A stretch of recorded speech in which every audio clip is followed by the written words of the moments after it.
So you were kind of telling us where things are at this point, and I had the sense that there was more. You wanted to just kind of have some stuff you needed to finish with us as to where the case is at this point. Yeah. Okay. Yeah, sure. I mean, so I mentioned there was a Yeah. pre-adoptive match, and it was the only one. Oh, okay. Yes. I didn't really tell you much about the family. I mean, so Okay. Could you? Jim and Adam Miller are the couple, Okay. homosexual couple. Okay. I only mentioned that because mom early on had been pretty clear that, like, with her Christian faith, she didn't want the kids in a place that didn't match like her value system, and I have my own feelings about how to navigate that, because I feel like that shouldn't rule these guys out. They're really seem invested in and want to do this. They're out in New Canaan, which is a good hour drive, so that's not easy to do. But we did a pre-adoptive visit, or a match visit, like just an overnight to kind of see how it went. Oh, okay. How did it? Yeah. I don't know. So I wasn't. I mean, I dropped him off, and I thought that things looked like it went pretty well, at least, but I didn't see the result.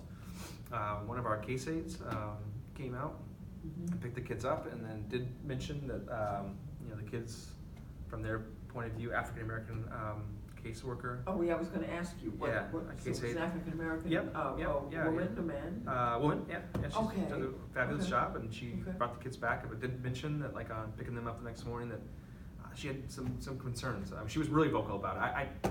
I wasn't sure how seriously, I guess seriously is not a bad way to put it, but I wasn't sure how much emphasis to put on it. I mean, it's one time, right? But sure. but yeah, just kind of tell especially us that they were a little bit about unkempt, what- that their what- hair wasn't done, and concerns about whether the Millers would know how to do that, like Okay.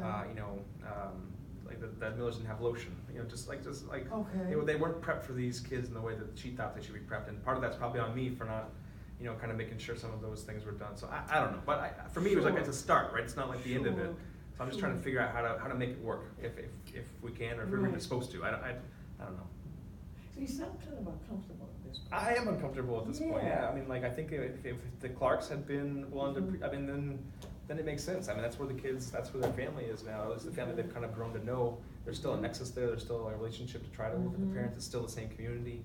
I think there's a lot of change here that we're looking at possibly moving forward with, and it makes sense to do that given where we're at legally. I mean, we've already filed the TPR. We have trial in 2 months. We want a safe place for these kids to land, a permanent adoptive family, and this is who we have. And it's not a bad match from my point of view. I just I'm trying to figure out how to make that work.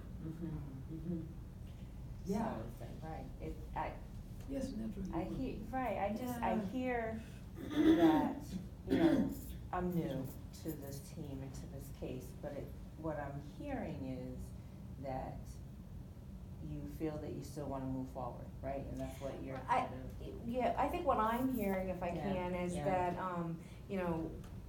if we could have the perfect world and have the initial foster parents for these kids continue to still be on board, I think we'd all be really happy with the decisions we've made to this Absolutely, point. yeah. And then we'd all be really, feeling that this case is ready to move forward and we're, at the end phase of this case. But I think some of the recent developments leave Josh feeling a little uncomfortable in the sense that we have a good second option, although they're not the perfect match or what we had been working with all along. And I don't know about for Josh, but I know, like, typically when we file for a TPR, we're moving ahead and that we're at the end and we're not going backward. And I think that maybe this is one of the rare times that we have to think about if moving forward is really the best thing to do, or how we can put the stop on it and reconsider what's going on and come up with a different plan. And I think that's really where. I think, thanks for saying that, Joyce. Just real briefly, I think that I have my own mixed feelings about, like, for me, this is not a new case, right? I've been working with this family for a year and a half. Yeah, Josh has done really good work with this family. A year and a half have gone by, and I've seen that parents are trying to make strides, but I guess I'm not convinced that their effort to live together now is a panacea and better than a single pre-adoptive match, right? So I'm still struggling with that. I don't want them to move an hour away. I don't want them to move to a different. I'm not sure I'm ready to have them go back yet either. Just to be honest. Right. Yeah. So what do you think we can put in? Just say, the parents are now saying that they're together, and we don't really have any information. No. But what can we, what kind of conversation can we have with them about this? Because we would need to know more information. So it sounds like what they were saying is that they're together because they think reunification is going to be. Yeah, I mean, to Dad's credit, he got a job, working at a factory, he's been bringing in pretty consistent So he's income, doing so something. he Okay. was able to get an apartment in Fairhaven, Right. and Mom moved in, and so now they're trying to build a family unit, and there's part of me that, I'm happy for them, Yeah. there's part of me that is really excited for them, I just, But I again, think to be honest, I wish that was 6 months ago, Right, right, or and 8 months ago, that's- where, And that's what I was just gonna go with this, I Yeah. mean, you know, we don't have all the time in the world. Yeah. And if parents had done this a little bit sooner, we'd all be in a little bit of a different situation. And we're all working to do what's best for these children. Yeah. So, You mentioned too, Nedra, Yeah. I mean, I think Mhm. Joan kind of hinted at it and brought it up, but I don't have a great, I mean, despite my efforts, me and Mom specifically Right. don't kind of see eye to eye on things. I get Why do along you better think that with, is? I don't know why that is. I mean, I'm doing the best I can to try to reach out to her, I'm doing the best I can to explain things to her. My guess is that, it's still kind of I represent the system, right? Like, Right, I'm the one out there every right. day, the reason why she can't get her kids back, the one who doesn't agree with her about whether, Right. she's been in the hospital long. I mean, like there's, I feel like I'm carrying all these expectations that, that we have here, Yeah, and let me just say that it's also, it may have a lot to do with just who you represent to her. Yeah. And this doesn't mean, and it's very hard for all of us, if we get a reaction from a client, to not take it just personally. I mean, I've been there, know that. And so yes, you represent the agency that's taken children, but you also are a white man. And whatever her experience has been with white men, it doesn't mean that that's who you are at all. But we don't know how that's feeling, how she's seeing you, who do you represent her? Yeah. And I think that it's important, that's where adding to the whole very serious look at what's going on, adding a lens of racial and cultural identity, and adding a lens of what's race got to do with it, what's racism got to do with it, is important. It's not the whole picture, Yeah. but we too often, because it's uncomfortable often to talk about it, we leave it out of the picture. And I think we need to bring it into the picture. So I wonder about that though. I mean, so you're right. I mean, like my interactions with them have not been positive. I think they've been very professional, but I don't think they've been positive. And I wonder, if there's a component maybe in looking back at this that maybe I didn't give her or even her family a real look. I mean, she was a secondary caregiver coming in. Dad was the primary guy. I got along better with him. It made sense. Even growing up in California, like I have a natural kind of connection. I think. Because we also had the grandfather Right. who came forward. Yeah. who- Right. Right, he Yeah. lives in Hampton and has a 3-bedroom condo. Yeah, yeah. But we decided not to go with him because 8 years ago, he had a risk of injury Right, charge and he Right, had that was a, an intake he had decision. a- Yeah. When a investigations gun. looked at him So initially, they said that. Did we I didn't revisit know. that or No, talk we- about that? We didn't, You I know, mean, where I is he did have a now? brief phone conversation with him very early on in the case. He seemed like a reasonable guy. He gave me his version of the events. I haven't Mhm. really had a chance to kind of go back and see it. And Mhm. to be quite honest, what I remember of that conversation was that it made sense. I mean, as a parent myself, I could relate to grandfather. Grandfather said the risk of injury actually was, and the gun charge was a moment where his daughter, Mom in this case, was underage, 16 or so, and had run away from home. He got information back from contacts in the community that she may have been with an older guy in a different part of town. He decided to go, took brother-in-law with him, and they went over to see if his daughter, Mom in this case, was there. The gentleman at the residence said that he didn't know who his daughter was, and then there was no brother-in-law actually was the one to fire a shot. Fired the shot into the drywall at the apartment. Police were called. Police report was very clear that both men were charged, risk of injury because the person was underage. But I guess, at least, and I didn't get a chance to verify this, but to grandfather's story, what happened was that his daughter was there, and by showing up there, he was able to kind of get her out of a bad spot. And I mean, we could see, bipolar being the diagnosis now. I don't know how that affected her when she was 16 or severity of the mental health, but I can empathize with him. At the time, though, it wasn't really my decision. It came, before already kind of having ruled him out, and we already had a placement at that point in time, so I wasn't looking for other places to go. I mean, I don't know what to do now, 18 months into this, and Exactly. But yeah, I think And that's. that's one of the dilemmas that we, as the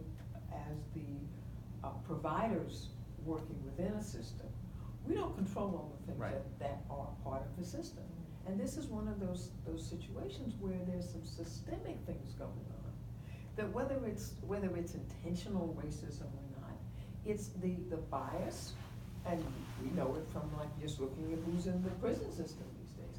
The bias against particularly black men, and then if you bring anything, a firearm in, that it was like ruled out before you even got the case. Right. Right? So I think those are the things those are the ways in which we also then need to take a step back, which is exactly what you all are doing, to take a look and see again, what's racism got to do with this? I guess part of me think where it's like, I don't know, just with the way the job works, like how far back can you step? I don't. Well, I think that's part of the structural Right. piece of it right That's now, right, right? right Because now. right Right. now, We we do right filed the now. TPR, and we have Right. a trial in 2 Right. months, and we're That's right. feeling as a team the Right. pressure of, we're supposed to move forward to Right. finalize this Right. case. Right. And that's the structural piece of it, so, it's really about doing what we wouldn't normally Right. do. And in Right. this case, I think it warrants that we take a step back and we look at, potentially grandfather and getting more information and buy-in from parents now that they've Right. decided to team. Right. You know, maybe call them to the table and asking them to have a talk with Right, us about, right. you know, hey, you guys have come together now as a team and this is new. This could be good, it could be good. Right, and So see what does where- it mean right. for you in your reunification efforts, and how can we help you Right. in some Team supportive meetings way? and Is bring there- in their resources, Is there a way bring in we their can bring supports. in somebody we Mhm. didn't consider before? I mean, I get that, Joyce, but does that mean I'm going back into court and then taking the TPR? I mean, I just filed TPR and went before the judge, we got trial dates, and are we at that point in time where we feel confident taking that off the table? I mean, like, what does this Well, look like? we could, I think right now the next steps, yes, we did file that, right? But I think the next steps are that we do need to bring the parents in. We do need to have another meeting with them, a large team meeting, or bring all their resources, bring all the family together to think and talk about what, if they're saying that they wanna be together now, and we know mom's history, well, what we know right now, that what she's told us is that she is using, but we don't really have her history. Which We right now don't she's know saying what she's her not trauma- using, that's the hard, I mean, Right, like, no. but it's we just need right. to, Yeah. but let's just have a conversation with her and see where dad is, and see where the aunt is, bring the grandfather back in, and revisit some of this stuff. Okay. And work together and partner with the And- parent. And if we Yeah. do have to Yeah. kind of work a plan A and a plan B side by Right. side, Right. maybe, having the conversation with the current foster parents to kind of, help model for the potential new foster parents Right. what they've been doing that's been so successful for these kids. Mhm. And maybe making a connect between the two foster families, and allowing for some slow transitioning if it is going to work that way. That's fair. Are the foster parents open to speaking or seeing the parents? The Clarks? Mhm. Yeah, no, they've got along, pretty well, like, in terms of supporting and phone calls. Mhm. Yeah, Mhm. yeah, no, that's good. I don't know what to do with the Millers, though. I mean, we've already kind of talked to them about the way our process works, and they've already kind of done it overnight. I mean, is that a conversation I have with them that I guess, I agree philosophically with the plan to kind of back up. I just don't know procedurally, right? I mean, I'm just like, are we pulling a TPR off? Am I having a formal conversation that we're pausing with the foster parent? I mean, I feel like I'm alone. I think this is gonna be kind out of there a with it. learning curve for all of us, because Yeah. we don't normally do this. Yeah, right. I think outside the box a little bit, I think we Yeah. filed it, we're keeping Yes. it Okay, as it so is. keep it as is, but we're But I assessed, think yeah. we still need to assess, because there are pieces that we don't know all the answers to. Right, right. Right, so I think we need to have those conversations further. I honestly Right. feel like Yeah. legally where we are with this case, Yeah. to move forward with a TPR, I don't know that we'd be successful at trial. Yeah. And I also feel like we don't quite really right today have enough to go to the court and convince the court that we should withdraw those petitions Right, either. Right, that's the tension I felt was kind of stuck between, yeah. At this moment, my gut feeling is that, if you file for TPR and you're gonna go to court and say, oh, something miraculous has happened, we better be able to explain pretty well Mhm. exactly Right, what right. miraculously has happened, that we could feel we could withdraw this TPR. So I don't think we can withdraw it yet. And at the same time, I think if we were to move forward without an additional intervention at this point, that we might not be successful I with. feel like time is the barrier, right? I mean, I can Right. easily see like going back and looking at grandfather and trying to even support mom and dad.